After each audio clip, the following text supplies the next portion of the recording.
Good morning and welcome to another exciting edition of Day 4 with the man, Frank Scalish. Day 4, number 194. You got me. I believe. A recorded show today. I'm currently plying my trade at the Bassmaster Open Division 2 on Kentucky Lake. Hopefully just whale roping. Whale roping.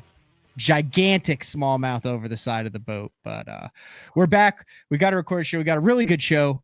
Really good show for you today. We also, at the end of the show, will announce the winner of the entire set of FX Series Pro Rogues that came out. This has been a couple months in the making, but we had a show last month, I believe, where we said, hey, send an idea in for the show, and then we'll pick it, and the winner will get that entire set. And then we were originally, the reason why it took so long, Frank, we were originally going to do a show and we are going to go through all the ideas. And then I said, have you seen how many other shows are out there now, Frank? And I said, let's not give up the farm just yet. Exactly. Maybe give some ideas. So we picked one, excited about that. We will. I wrote his name down. Did we? Oh yeah. Yeah, I have it. Of what? Well, I wrote his name down, but then I forgot what the show was. But I just remembered. It's a good show. So that show will air at the end of March. Next week we have Dan Miguel from Great Lakes Finesse. Some of the hottest baits on the market. He is going to be joining us, talking about what you need to have from GLF in your box in 2025. Introduce a bunch of new products that are about to come out. Bunch of new Great Lakes Finesse products. And then we will also have all of the details, because next week is only a week away from where we will be together at the Bassmaster Classic in Fort Worth at a number of different booths, but primarily kicking things off at the Pradco Lure Net booth. Frank will be there. There will be giveaways, which we have not announced yet. We have to the BTL listeners that are there that want to meet Frank in person, blow V8, get a picture taken. And if you guys, and if you guys have a lure that you want me to sign for you, one of your personal baits, take the hooks off of them. Great idea. It just makes it quicker and easier. That's a great tip. So, ironically, we're going to talk about something that you will not get to experience in your neck of the woods in a little bit of time, but kind of down where I am across the Southeast, where a lot of the bass fishermen are. I mean, we're in early March now, and for 98% of the diehard bass fishermen, March, you get up, your allergies are killing you, but there's, a little warmth in the air. You maybe have had a couple 50 or 60 degree nights. Some stuff is starting to bloom, and that means it is time for the spawn to start thinking about spawning bass. And we're going to hop into it right off with a classic Day 4 with Frank Scalish.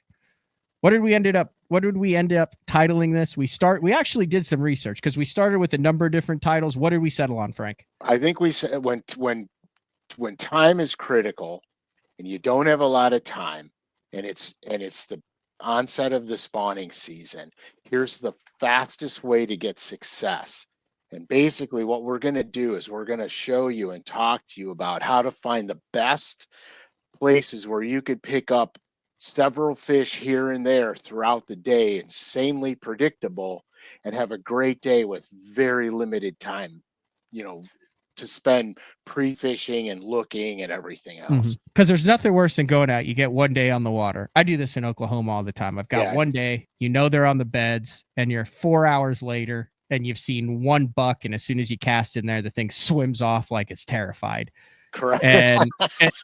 And then you're like, man, I wasn't looking in the right spots today. So this is the fastest way to find predictable spawning areas, primarily on structure lakes. Yeah, we're going to eliminate the grass lakes. Here's why. I'm going to tell you why. I'll jump into this really quick.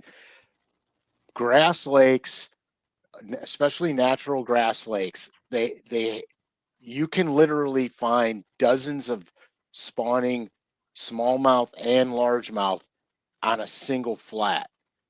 Structure lakes are very different than grass. So what we're doing is we're focusing on structure lakes, since most of the lakes that guys fish are more structure related than natural grass lakes.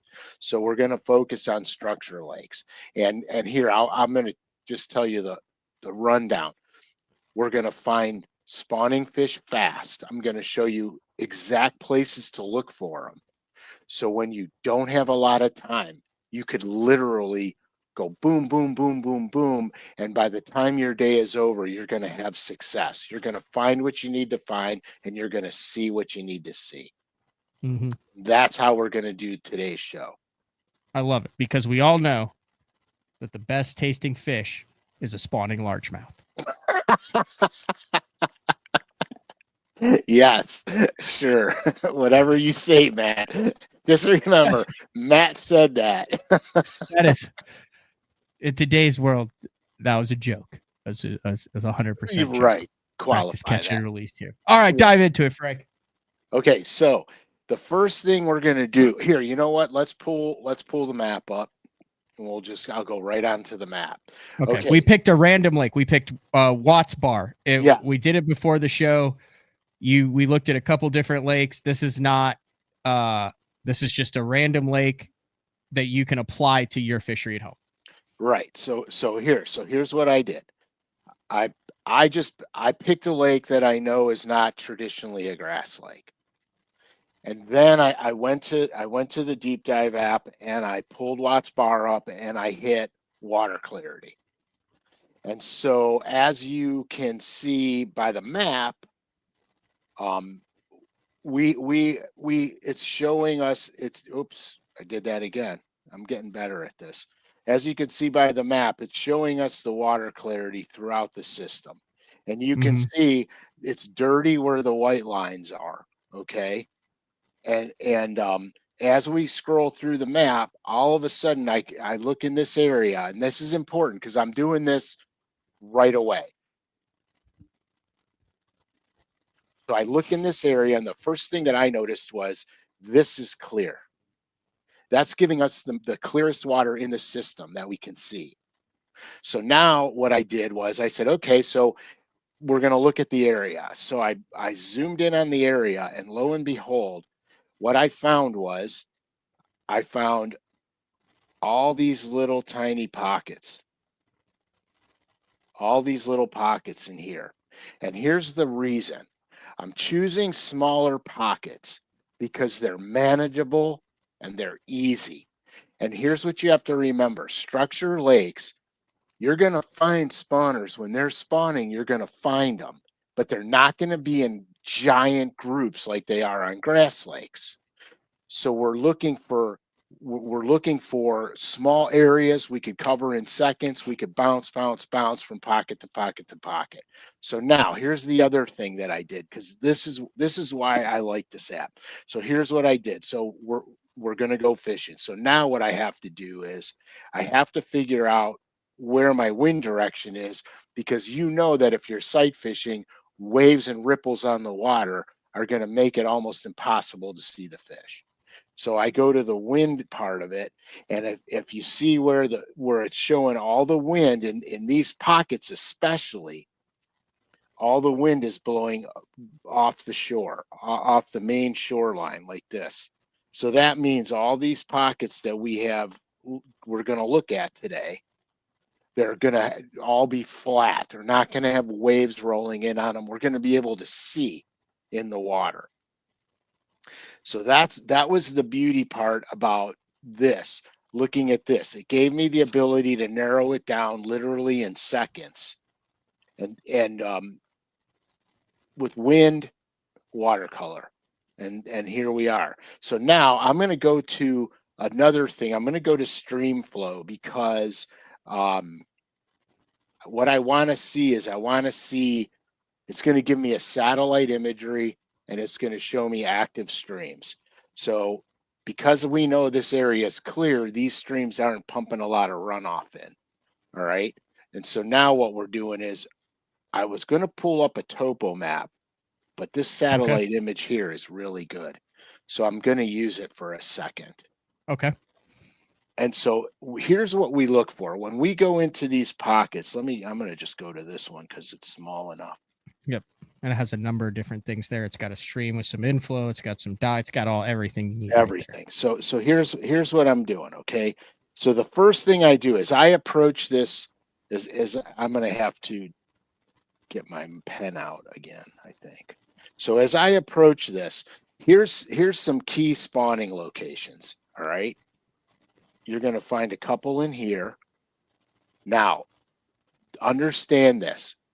These inside turns on the points where the green mark is, high spawning percentages, but you're not going to find a million fish there.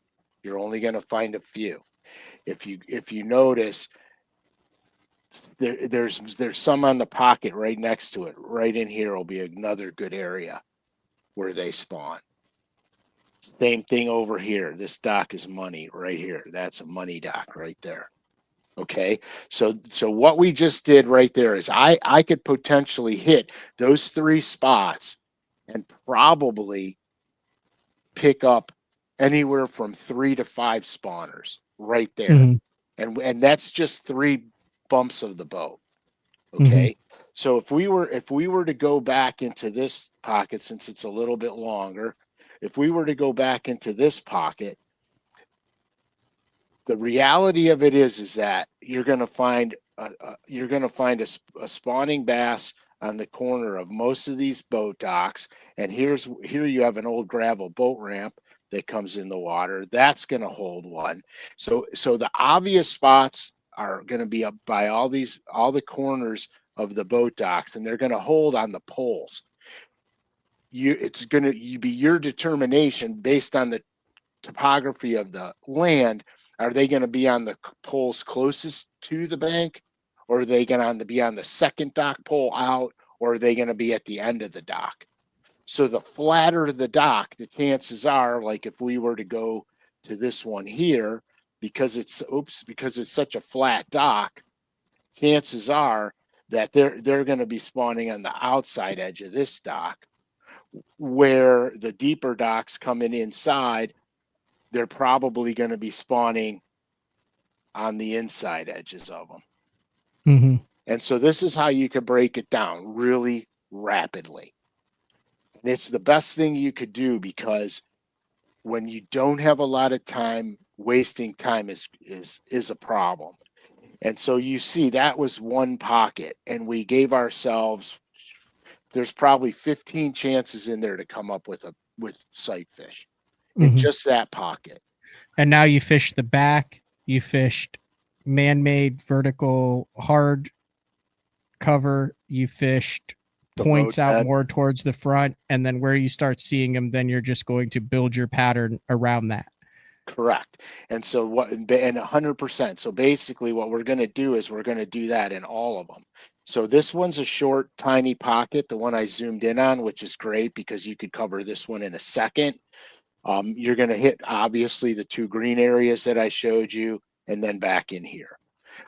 Real quick, you go in, you get it done, and you leave, and you move on to the next one. And if you see what we chose here, we have a whole entire section where we could just run these things all the way through here. And there's a lot to hit, and the water's good and clean. Now, if we were to go back out, with the dirtier water, we wouldn't have this option available to us. We couldn't see them. We would be blind fishing for them, which takes a lot longer to do. All right. And now you're not being 100% effective, because now you have to slow down and methodically cover the water. And so what this does for us right here is it gives us the ability to literally narrow it down instantly, pick a section where we could run this nonstop. Like I would run and gun through this whole section, and I can probably cover from where our dots are, where the white circle is, all the way to here in less than a half a day. So that is, so if you don't have the time to fish, look at how much area that is. You could literally cover that, and I can almost guarantee you that when they're spawning, there's a half a dozen in every one of those pockets. They're just not going to be piled together. And so by knowing the high percentage spots, what you're looking for, you could run in, look and leave, run in, look and leave. And you could duplicate this all over the lake. And especially with, go ahead. I was just saying now, traditionally, like let's just say like zoom out further on that to see. So that you made that seem ridiculously easy, but this is a big lake with different water clarity throughout the entire lake, and what we've done is you've dissected the most protected area with the cleanest water and the most favorable contour lines. Right. I took it so conditionally it would be in my favor. So I picked that spot only because of the conditions that we were encountering. We were encountering the water clarity. You could see by this map that that's the cleanest water. Now, here's what something else I noticed when I was doing this. I can go all the way over here, and here's more clean water. Okay. Yeah. Back here, there's more clean water. I can zoom out and I go, oh yeah, look at that. More clean water. So if you don't know where the clean water is in the spring and you're trying to break it down quickly, it seems like if you're just using your eyeballs and not the satellite imagery, boat driving is very helpful because it's very easy to say, oh, it's dirty up here, but you can tell that some of the stuff gets cleaner in the back. Correct. So here, so you're actually saving time by not fishing and driving around looking for it if you're not able to pinpoint where it is right off the hopper. Right. So theoretically, because they got rainfall, clearly, because look at how dirty it is upstream. Okay. So because they got rainfall, clearly, I would assume that everything back up the river's blown out, just based on experience. And so I wouldn't even venture up there. But if you notice, what sticks out like a sore thumb is that clean water right there. So that in my opinion, if you got a ton of guys on the lake and they don't have this available to them, okay, what happens is you have to physically drive to places to check it, which is very time consuming. Seeing this now, I would have not shied away from running up there just to go into this clean water area. So how do you check how clean the water is, Frank? Are you putting a bait in it? Are you sticking your rod tip in the water? Like, how do you determine? Are you looking at it? Because I'll tell you this. So I like to determine water clarity when I come off pad. I'll come off pad a little bit hot. I will look behind the boat and I will see how deep you could see your bubbles. How deep I can see the bubbles and how I can see through the water that goes whoosh as it. And that's how I determine the clarity for me. Obviously, then you can stand up and pitch. You can tell if it's clean or if it's not clean. But what's your way to determine? Is that how you do it as well? Yeah, I mean, I look at the lake when I'm running to, and when I'm looking for clean water areas and I'm running my boat, I'm not running at Mach 10. Okay. I'm up on plane. I'm probably 35, 40 miles an hour. I'm up on plane and I will sit on the back of my seat and I'll look over the side of the boat and see it. There's a lot of instances where I fished where you see the mud line. There'll be a definitive mud line coming through the system, especially in reservoirs. There'll be a definitive mud line that's coming through the system. And so I'll see where that mud line is, and then I won't fish into the mud line. I'll fish above the mud line, so I'm in the cleaner water. But in a lot of river systems, as you can see on the map, it flows the way the current flows. So the water's actually flowing. The water's actually flowing towards the dam, and so you could assume that it's blown out up the river. If you launch your boat and especially if it's a lake you fish a lot, you launch your boat and you're like, oh my gosh, I got no visibility here or very little. Mm-hmm. Then it's time to start working your way towards the dam. If you have no technology available to you except for a depth finder, the most stable part of the reservoir is going to be near the dam. The most unstable part is going to be up the river, especially if you have a weather episode. Mm-hmm. So you could pretty much break the lake into 3 sections: upriver, midsection, the dam area. Knowing that the midsection is probably going to be marginal water, the farther up the river you go, the muddier it's going to get if you've had a lot of weather, a lot of rain. And the dam section is the last to be affected, and it's the most stable. So if you have no technology available other than a 2D locator, the first thing I'm doing if I know I've had weather is I'm going to the dam area.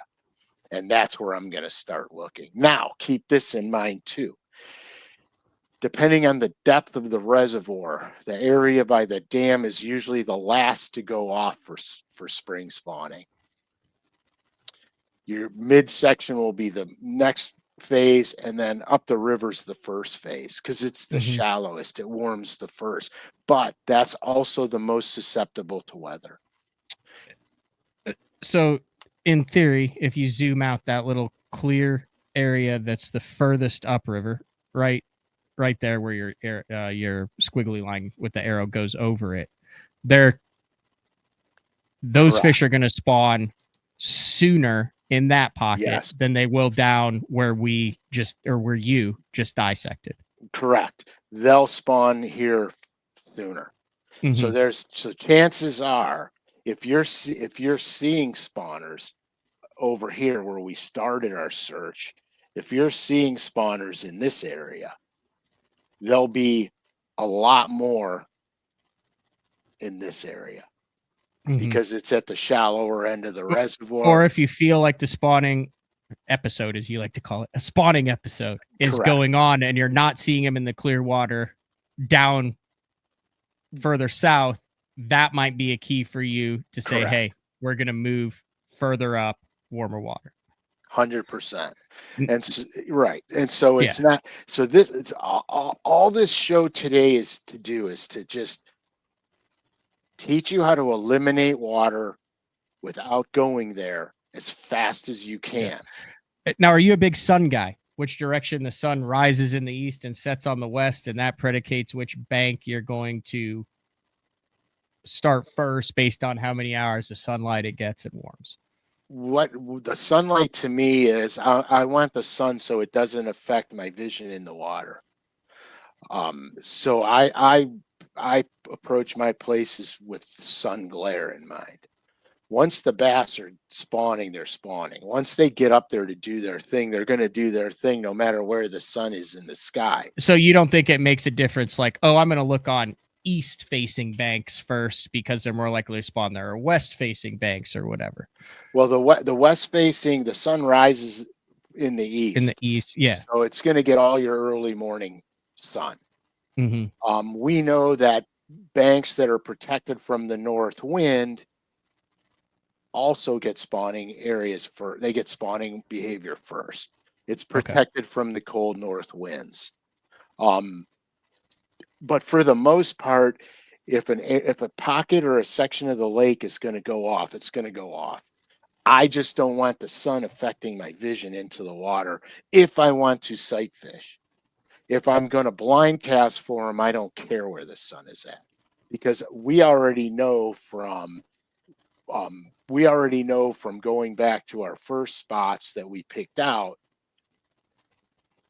where the locations are going to be. Corners of the dock poles, inside swings on points, boat ramps, old boat ramps, or even new boat ramps that go in the water. New boat ramps are cool because they'll spawn on the sides of them. Old boat ramps that don't get use but that are still hard bottom, they'll spawn all over them. But the new ones, they'll use the sides of it where the gravel's piled up and the concrete was laid. They'll use the gravel on the new ones. So there's really high, predictable. And then here's another thing that you need to remember. Anytime, oh, I wish I had my whiteboard up here, but I don't. So bass will spawn by an object. Very rarely do they just spawn in the middle of nowhere. If there's a brick in the water, even a bucket, I've seen them spawning on buckets that are sunk in the water. They'll be spawning next to a bucket. For some reason, they like some form of cover by their spawning bed. And so that's another good sign that you can use, when you're cruising around and you're looking. You'll see any object in the water. A tree branch, I've seen them where branches hang over the water, never even touch the water, and they spawn right underneath the overhanging Oh, they're the branch. biggest pains in the ass. I can think of like 2 or 3 Yeah. specifically where you're like, how does that bass know that I cannot put my Right. bait in the bed? Like, how does that, like, it's Right. like the bass picked it because it knows that you can't cast under there. Yeah, Or it's very tough to cast under there. It is, and the brutal part about that is, that when you see a bed, okay, there's going to be a spot the size of a quarter or a 50-cent piece that makes them trigger. And with all the branches that are over the thing, you may never be able to get your bait to where that bass could react to it. And that's the frustrating part about that whole fiasco. I'll tell you what, we were on Clear Lake in the Delta, and and a couple things happened to me in that tournament. I never saw bass that big in my entire life. So the first couple that I spotted, because they were in the process of getting ready to spawn, and there were some bass spawning. Mm-hmm. And in the process, I did exactly what we talked about here. I picked a section of the lake where I thought I could cover the most and have the most opportunity to find sight fish, but I wanted to stay near structure because that the pre-spawn bite, that near shore structure is critical. And so I didn't want to eliminate both possibilities on a lake I never saw up until the day I got there. And so I found this section, and I was blowing by these docks, and I saw a giant fish that I thought was a carp. I took a double take on it, and I kept on trucking past the dock. Well, I came to an area that had a little high spot on it. And so I was throwing a shaky worm. I was throwing an 8-inch shaky worm. And I pitched it up on the gravel spot. As soon as it hit the bottom, the line started peeling away. I leaned in on the fish. I caught it. It was a 5-pounder. I'm like, sweet. I let it go. And then I crept around the area on trolling motor real slow to see if I could see any spawners. Mm-hmm. I turned around because the dock where I saw the big carp on was close by, and there was a little deep trench that kind of ran in there. I turned around, I followed in there. I spotted that carp, and it was a bass. And I'm like, oh, good God, that thing's got to be 13 pounds. I never saw a bass that big. So when I spotted that fish, I started slowing down, and I started looking for more fish on the bed. Of course, I GPSed it, and I was moving on my way, and there was, it wasn't a refrigerator, but it was some type of an appliance that was in the water, and it was rusted out, and it was really close to the surface of the water. If you weren't paying attention, you would have plowed right into it. And there was another one on it, as big as that one. And I'm like, oh my God. I put that in the GPS. I found 3 of them. So I found 26 pounds and 2 fish. Yeah, seriously. But I found 3 of them. So I had potentially 30 pounds and 3 bites. Okay. So I said, okay, I'm going to spend more time here. So I went around the corner. There was another pocket with a bunch of little, shallow like pockets in them with boat docks everywhere. Well, this set of boat docks had like 18 feet of water off the front of these boat docks. So I started randomly chucking that 8-inch worm on the shaky head in front of the boat docks, and I can literally go through there and catch 20 pounds in like 5 minutes. It was a piece of cake. So I was freaking out because I found these big fish. So anyway, here's where the story's going. It's about not being able to make the cast when you need to make the cast. So morning of the tournament rolls around. I run out real quick and I catch a quick 15 pounds. And I had it in like 5 casts. And my non-boater had equal in 5 casts. We literally made 5 casts apiece and we both got limits and we're both in, in the 15, 16 pound category. So I'm like, we're bailing, got to go. I got a big giant one. I got to go catch it. And I got 2 more to go catch. I run to that big fish and I'm looking for it. And I can just see the nose of it sticking out of the corner of the dock pole. Just the nose of it sticking out of the corner of the dock pole. It's the far back dock pole. It's got 2 dock poles in front of it, a small platform that comes out with so I've got about 8 or 9 dock poles that I somehow got to get underneath it and get to the back one because I can't get behind it to fish for them. I cannot get behind it to fish for them. So I cast and I cast. I can't make the cast. I get my big 1/2 ounce jig out. I skip the jig under there. I can't get it. I change angles. So finally, I get an angle on the fish and I grab that 8-inch shaky worm because it would not react to the jig. And I skip that worm up underneath there and it spirals down and it lands right on the corner of the bed. And I lose the fish. I can't see it.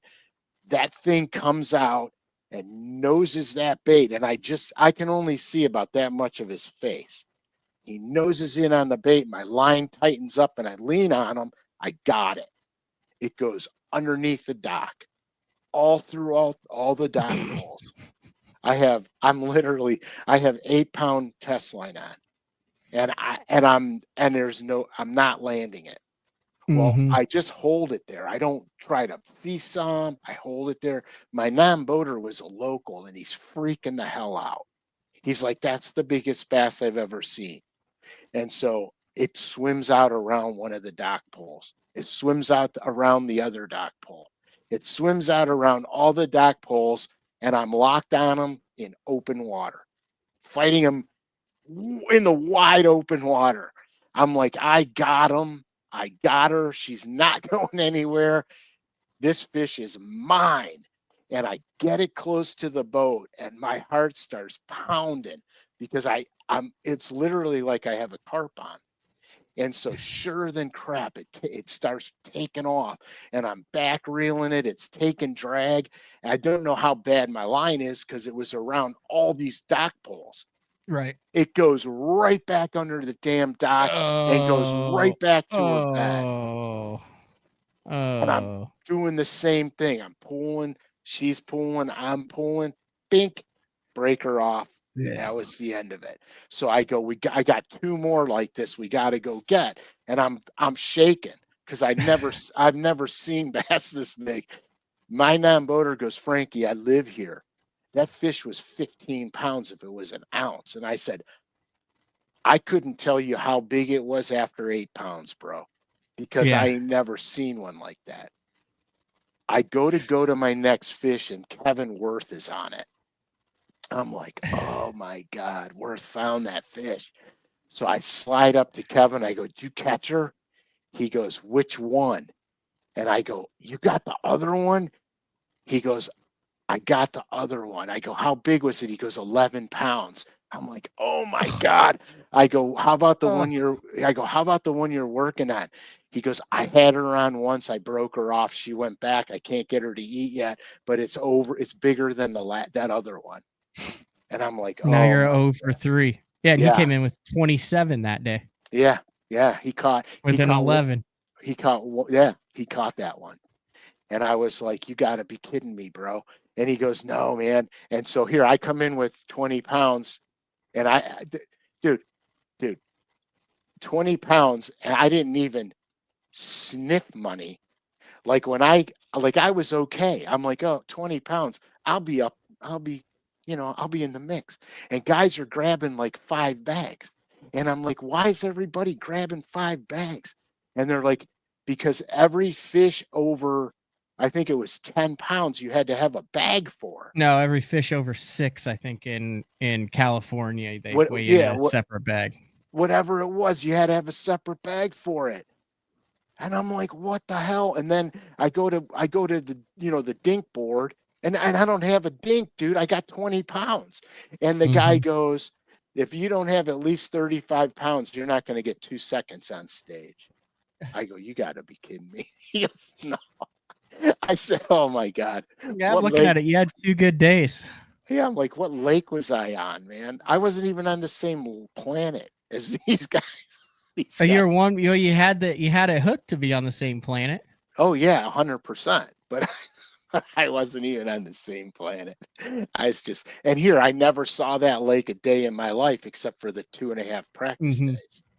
And so I use this technique of picking a section of the lake that I can manage and that I could cover well. And here's the funny place where Steve Kennedy won the thing. I pulled in there on the first day because up north, the bass will do the same thing on the Great Lakes in marina mouths. They'll pile in by the thousands in these big marinas off the Great Lakes. And I knew that. And when I went down there, I went there the first day and I saw nothing, not a single bass up there. And literally the next day there was 500 of them waiting to get in. And so, in my rush, I never went back there to double check that, even though I know it's a viable pattern. But in hindsight, I'm glad I didn't, because everybody was in there just throwing at the same spot. So I would have never survived that. You know what I love about bass fishing, Frank? So you're telling that story, and I can tell you're not just telling that story, you're reliving that story. Oh yeah. Dude. Every little detail. Like as you were telling that story, I could picture you picturing that fish. That was almost 18 years ago to the day. Oh yeah, 100%. 18 years later. And it's still seared. Dude, because I've never seen anything like that in my life. I have never seen bass that big alive in a lake in my entire life. Yeah, I mean, I caught an 11.4 out of Arbuckle 10 years ago, and I vividly remember when I saw it, I thought that it was like a 13 or 14 pounder. Like, I had no concept of it, right? And then when I hooked it, I stepped back on my rods, broke 3 rods with my foot, was so discombobulated that I dropped the net in the water, so it sank to the bottom. So by the time I got the fish in, I was minus 3 rods and a net, and I didn't care. Oh, yeah. No, you don't care. Are you kidding There's me? nothing like that first, you'd say what you want about fish and spot a fish. There's nothing like that first feeling. As long as you take care of the fish, you do everything right, that fish goes right back and spawns. You can do all the research and things on it. I love sight fishing. I wish I was better at it. I wish I was able to do it more. This was, I was traveling. We just haven't had one that like kind of lined up right. But there's nothing like that first. I'm not a hunter, Frank, but I would imagine it's the same feeling when you spot one that you're like, oh my gosh, is when, the buck of a lifetime, comes up and you get that first look at it and you know that you're going to get a shot at it. And there's 2 options. It's either going to be a story that you just told, or it's going to be the biggest, the biggest fish of your life. Oh yeah, 100%. I start shaking so bad. Like when I sight fish, I hated it, and I avoided it at all costs. And my first season on the Pro Tour, I realized that if I avoid it, I can't win. I have no chance to win. When it's happening, you can't avoid it. So I started sight fishing on purpose to be really good at it. Man, that lake.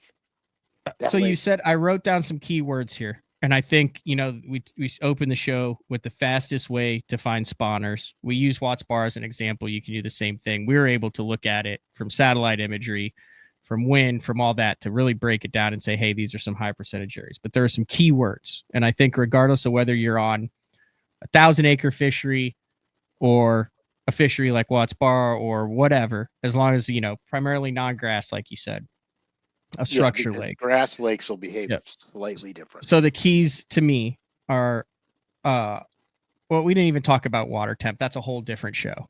But water, it's just when they get up there, when they start getting up there. Yeah. The keywords to me: water clarity. That's one, right? Yep.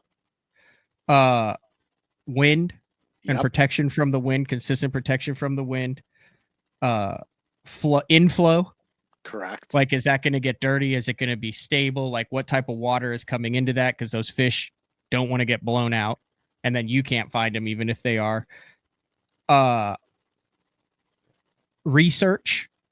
You didn't say the word research, but by the way we're looking at that and you're knocking it down, you're saying, hey, look, you can tell this is where it is, where you see it. And then the one thing you mentioned but we haven't looked at is the topography, right. mapping, contour lines, things like that. Like, those are the 5 things that if you pay attention to those, you're on the fast track to finding the fastest spawners on your fishery. Yeah, and the reason I didn't pull the topo map up is because the image, satellite. Yeah, the image on the satellite was clean enough for you to see the sandbars, the gravel bars, and the inside turns on the points. Otherwise, I would have just looked on my topo map and looked for them on the map. It's pretty easy to do, but we didn't have to because that satellite image was so good. But it would give you, the topo map would give me the same thing, except not quite the detail. Because the topo map would not have showed me that old boat ramp that we saw first spot. Day 4, number 111, that we did last year, dives a little bit deeper into this as far as offerings, boats set up. You had some good drawings on that show, so if you want to go back, you can find that on YouTube. And it's another hour that takes some of the things that you talked about today and then applies them. And then there's also BTL Day 4, number 65, talks about baits, offering lures. You actually did a whole show on fishing prop baits during the spawn. God, yeah, man. That goes back like that. You've done, Day 4, 110 is, when they get up shallow and there's fluctuating water, all sorts of different things on it. But this is like a really good overview that kind of combines all those things. So when those detailed things come into play, you're in the right areas. Yeah, the crazy thing is, like, literally as fast as we broke this down in today's show, before we went live, we literally did this in 4 minutes. Well, you did. I didn't. I mean, literally. I mean, all I did was I had to pick, because here, look, okay, so I'll tell you how this worked. I just picked the section of the country that I knew was getting rain. Yep. And pulled a map of a lake that was not a grass lake. And that was Watts, and it was the first one I pulled up.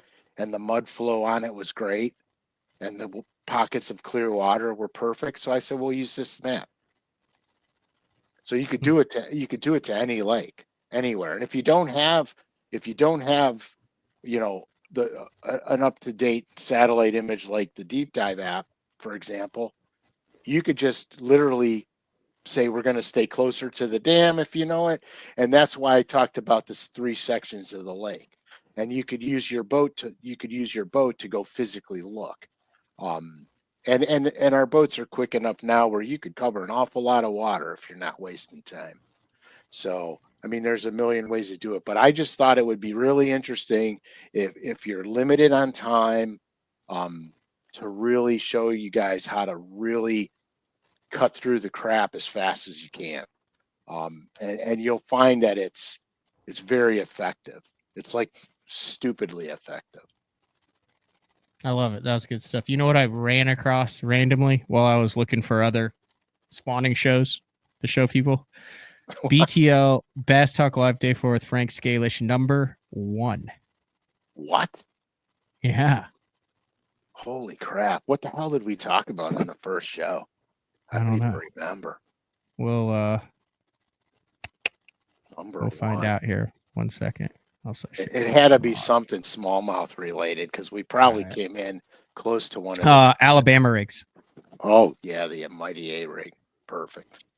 We'll see. We've got audio on here, so we'll see if it. Oh, shocker! Wow, thanks, Jeffries. Yes. My God, I apologize for those iTunes listeners. Morning, everybody. Holy cow! What are we doing? Listen to this start. Day number to BTL. Day number 4 with our friend Frank Scalish. Frank, how you doing, man? I'm doing good. How you guys doing? Doing great, Matt. You all right in Tulsa? Everything okay, man? Yeah, everything's phenomenal. These are probably going to be the most educational series of BTLs that we've ever had. I think you're right. Absolutely. Now, before we get back and listening to Frank, high expectations. I love it. That's right. All right. Now, before we get into the fishing stuff, God, he's so aggressive. The task at hand is, Frank. The Browns are in the playoffs. Oh God, yeah, this was a long time ago. But they don't have a coach. We don't have a coach. We're out a couple of players. All right, let's to charge what, $350 to I got to tell this story. I'm embarrassed actually, but I'm gonna. Anyway, there you go. That's cool. Show number 1. Yeah. We'll have to go back and maybe dive into that when we hit 200 here in a month. Yeah, the best and the worst. All right, we got some more business to take. More business at hand before we wrap things up. One of the cool things that LureNet has done a lot of is this Bank and Creek kit. Correct. And well, because you work for them and paint for them, they happen to send you the March kit. Yeah. So these the Bank and Creek kits are basically designed for the guy who walks the beat, so to speak, the guy who pond hops, river fishes, et cetera, et cetera. And so I don't really talk about them or promote them all that much on day 4 because we're talking a lot about, anglers on the water, basically. Mm-hmm.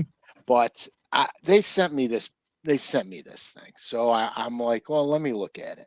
And I'm only telling you this because there's something really cool that I didn't know was happening exactly until Friday. Yeah, I found out Friday. So, or actually not Friday. I found out last week. And so, because I forgot we recorded this show. So here's what happened. So I get it and I look at it and as always, I'm a curious fisherman. So I got some Great Lakes finesses in here. I thought, okay, that's cool. New colors, that's good. Some pulse minnows, pulse minnows. Good. And then I come across this bag of 4-inch yum dingers.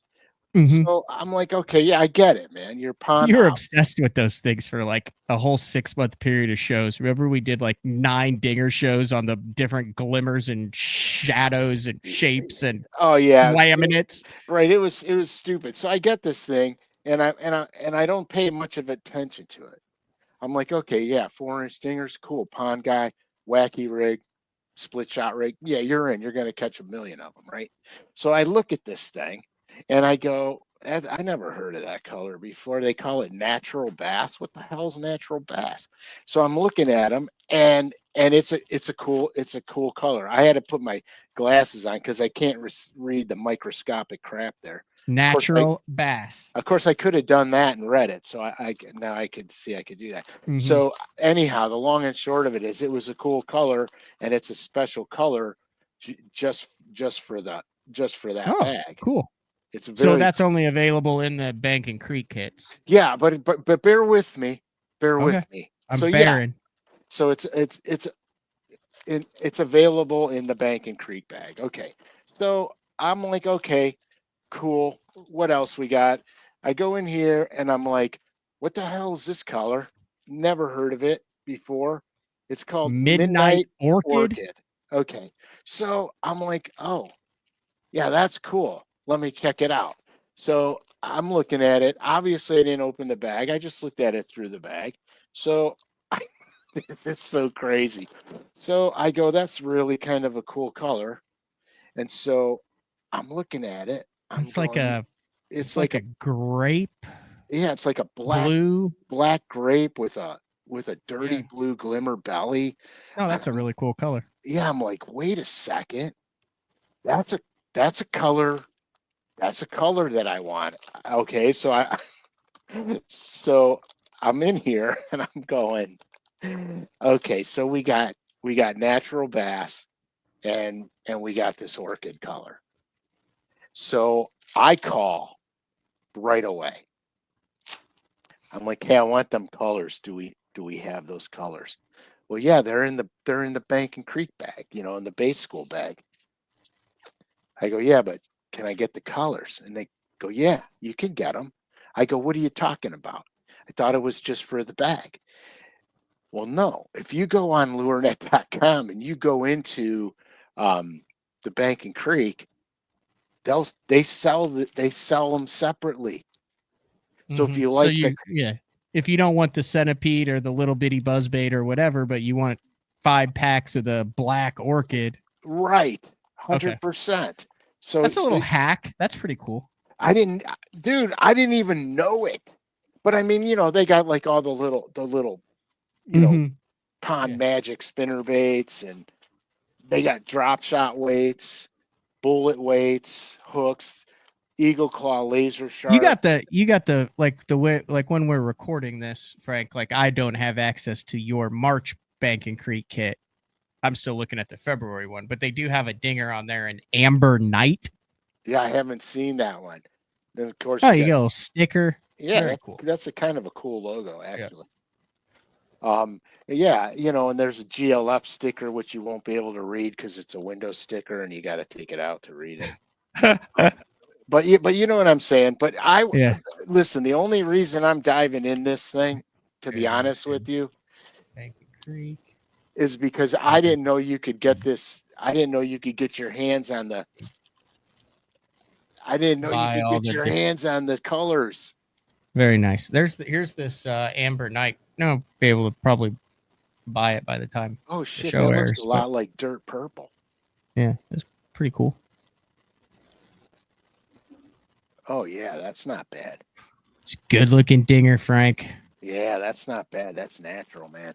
But yeah, so I said I'm going to talk about this because I didn't know. So you learn something new every day. Yeah, I didn't either, and there's all sorts of unique stuff in there. I feel like this would be a good time to let people know that should they be interested in any of these one-offs or an entire Bank and Creek kit for a guest or for themselves. Capital BTL 25 to get 15% off your regularly priced items, only exclusively at LureNet. Wait, I'm not done. Because if you order, what happens if you order using the code BTL25, Frank? You are in the ring for a $50 gift card. And how often are we giving those out?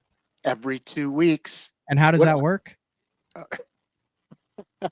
So every 2 weeks, everybody who uses the BTL25 code on lurenet.com. Lurenet.com, it'll be a random pick. The computer will pick something. It's not predicated on the amount of the purchase. It's not predicated on how often you buy something. It's just whoever uses that code, their names are in the mix. Yes. And then we'll get credited for $50. Yes. You will be selected. Then one of us will reach out to you, or LureNet directly will reach out to you with a. Leave me out of this. Have LureNet do it. Yeah, they are. There. You're not involved in this, Matt. You're an integral part of this, but you won't have to do any of the reaching out. LureNet will pick the code, respond. You get the code. It's worth 50 beans. All right. Let's get to the other giveaway then. Or it's not a giveaway. It kind of earned it. So we had to rifle through over 100 show suggestions. And thanks, by the way, for that. Yeah, fantastic. And if you're a BTL listener who sent one in, there's a good chance that in the future you may be like, hey, that's a show that I suggested. But if you suggested it, means you wanted it, which is good. this was when we went through all of them. I tried to like break them down into categories and all this.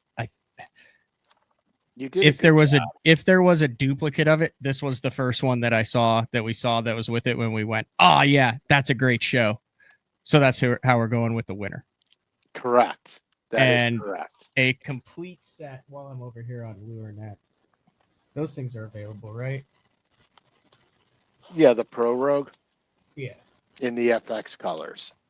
Complete set of Pro Rogues in the FX colors.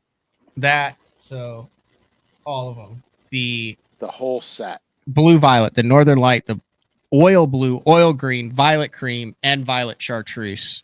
Correct.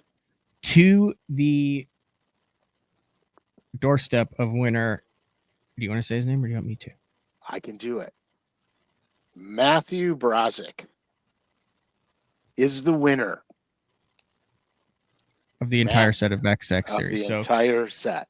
I actually have his email, so I don't have to wait. So I will reach out, and once I get his contact information, we'll send him that set. And the show title, the show suggestion, I thought was a really unique one. Yeah, we like to dabble a little bit off the beaten path. Yeah, let's not let the cat out of the bag on this one.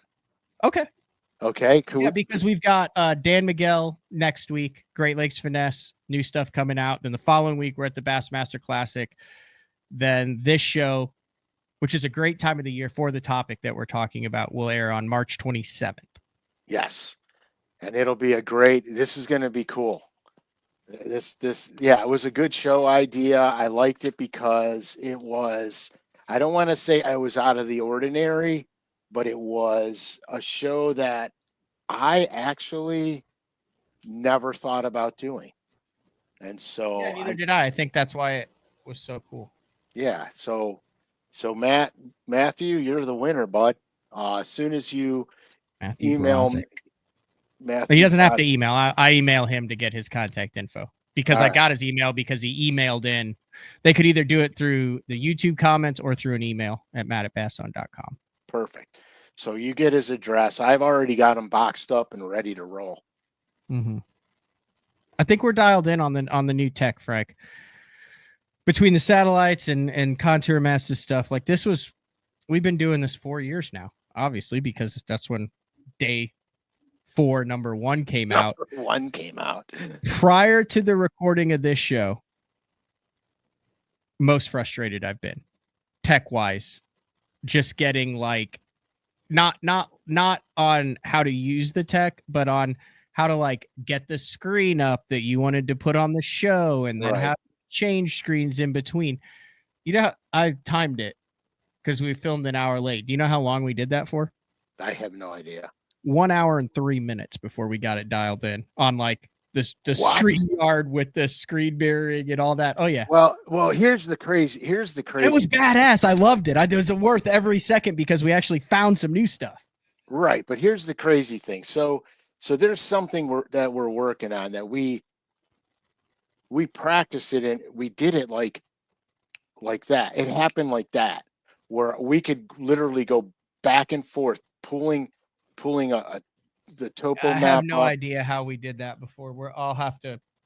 I'm not doing it today. I'm over it. No, we're done. No, we're not doing. I'm not doing it either. But what was happening was it was good because I had the ability on my end to work on this stuff, and then Matt could show it to you guys while I was working on it, and we were pulling 3 different things up at the same time, and for some flipping reason, I can't get it to go anymore. And so I'm just like, all right, so deep breath. We're good. We got through it. I loved it. That was a good show. Hopefully, God, I'm glad we're talking about spring and warm and stuff. It seems like we just keep getting smoked with cold fronts. Oh, I know, dude. Like right now, I'm so bundled up on Kentucky Lake. Like takeoff on Thursday morning, which is today, a week in advance, 29 degrees. Back end of a massive cold front. Like, I'm just ready to throw the shorts and flip-flops on and maybe like a hoodie and roll out and just be like, ooh, it's a little nippy this morning. Wish I put some pants on, and then you're good by 8 a.m. You should fish with pants, dude. I'm just telling you. No, I know. I had a guy, I had a buddy of mine. We're on the Ohio River, and we were young, and it was my buddy Bobby, Dale, and myself, and I forget if we were fishing Redman or one of the local trails. I forget what trail it was, and we were all practicing on the Ohio River, and everybody's boats.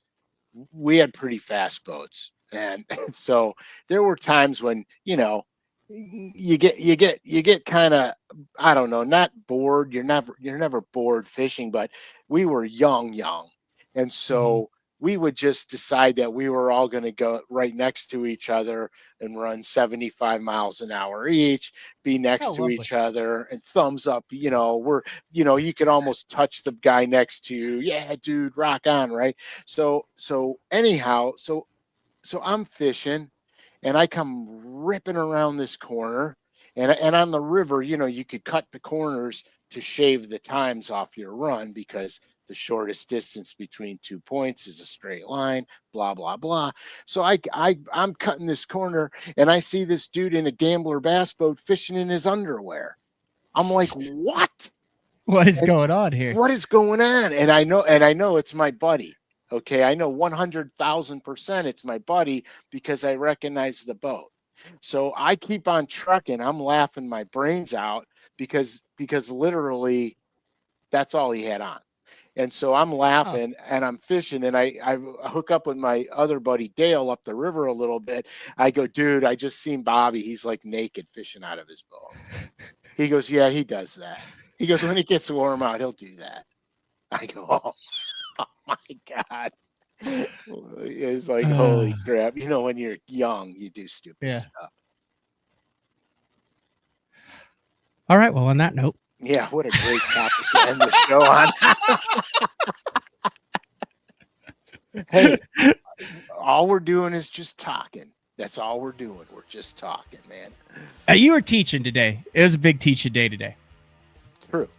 But we good show talked today. At the end. Yeah, it was fun. Absolutely. All right. We'll be back live. I hope you're catching the crap out of them, man. I have a sneaking suspicion it might be a bit of a tough bite. But we'll find out when we get down there. All right. This has been another edition of Day 4 with the man Frank Scalish. We'll be back live next Thursday, March 13th, 8:30 a.m. Central Time, with Dan Miguel from Great Lakes Finesse. Always a great guest, always very educational, and your first look at some of the new things coming down the pipe for GLF. Yeah, and I'm going to 2025. I'll be honest with you. One of the new things has me really, really intrigued. Loaded to the cork. Yeah, that's exactly right. I won't let the cat out of the bag, but man, I'm interested in something. I always wondered if cat lovers and owners such as yourself were offended with phrases like "let the cat out of the bag." No, I'm more like offended. If you're a cat lover, you're not like, well, why was the cat in the bag to start with? Like, the cat should never have been in the bag. Well, I'm not even going to say what I was going to say. We'll let PETA breathing down our backs. All right. We need to end the show immediately. I'll see you next week.